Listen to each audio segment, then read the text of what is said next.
এই ভিডিওটা একটু দেখেন আর তাহির হুজুরের কথাগুলো একটু শোনেন। মুসলমান সম্মান মরার পরেও পায়, আর এই সম্মান দেখে হিন্দুরাও কিভাবে মুসলমান হয়। আজকের ভিডিওটা এমন একটা ভিডিও, আপনারা বেশি বেশি শেয়ার করবেন। দেখেন ভিডিওটা। একটা হিন্দু আমার কাছে কালিমা পড়ে মুসলমান হয়েছে, আর একটা মহিলা কালিমা পড়ে মুসলমান হলো। তারা জিজ্ঞাসা করা হলো, মেয়েটাকে জিজ্ঞাসা করা হলো, বোন তুমি বড় সুন্দরী, তোমার চেহারাটা বড় সুন্দর, নিশ্চয়ই তোমার ধর্মের মধ্যে তোমার মূল্য আছে, নিশ্চয়ই তোমার ধর্মের মানুষগুলো তোমাকে দিয়ে মূর্তির সামনে প্রসাদ দেয়, কিন্তু তুমি কেন কালিমা পড়ে মুসলমান হয়েছো? হাজার হাজার মানুষ সাক্ষী আছে।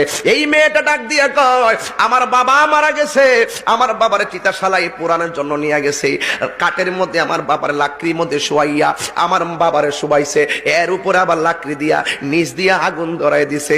একটু পরে দেখলাম বাবার শরীরের মধ্যে আগুন লেগে গেছে, এই পাটা হঠাৎ করে ঠ্যাঙ্গা বাইরা উপরে উঠে গেছে, আমার বাবার বডিটার মধ্যে লাঠি দিয়া বাইরাইতে শুরু করছে, কিন্তু দেখলাম বাবার গায়ের মধ্যে জীবনে কেউ আঘাত করে নাই, আমার চোখের সামনে বাবার পায়ের মধ্যে আঘাত করেছে।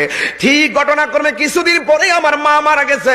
আমার মা অনেক পর্দাশীলা ছিল, হিন্দু হলো, আমার মা অনেক পর্দা করত, কিন্তু আমার মার পিঠ কেউ দেখে নাই, আমার মার পেট কেউ দেখে নাই, পা কেউ দেখে নাই। আমার মা এত পর্দা করত। আমার আম্মা মারা গেল, আমার আম্মারে চিতাশালার মধ্যে নিয়ে গেছে, হিন্দুদের বিধি অনুযায়ী তারে পোড়াবে, লাশটাকে কাঁধে করে নিয়ে গেল, আবার লাকড়ির মধ্যে শোয়াইয়া তার উপর দিক দিয়ে লাকড়ি দিয়ে নিচ দিয়ে আগুন ধরাই দিল।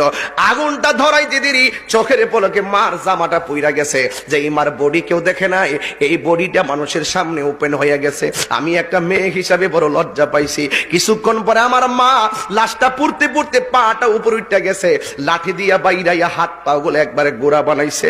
এই যখন আমি দেখলাম আমার বাবার করুণ চিত্র, আমি যখন দেখলাম আমার মার এমন ভাবে পুরাইলো, তখন মুসলমানদের শেষ বিদায়ের কথা আমার মনে হয়ে গেছে।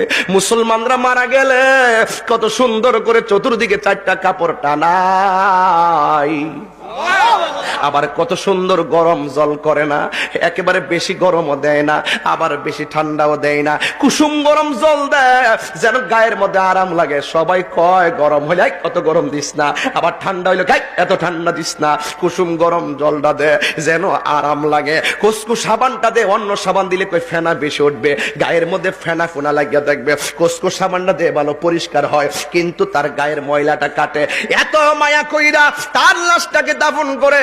বন্ধু রে, ও বন্ধু, একটা কথা মনে রাখবেন, হিন্দু মেয়েটার উত্তর দেখেন কত সুন্দর।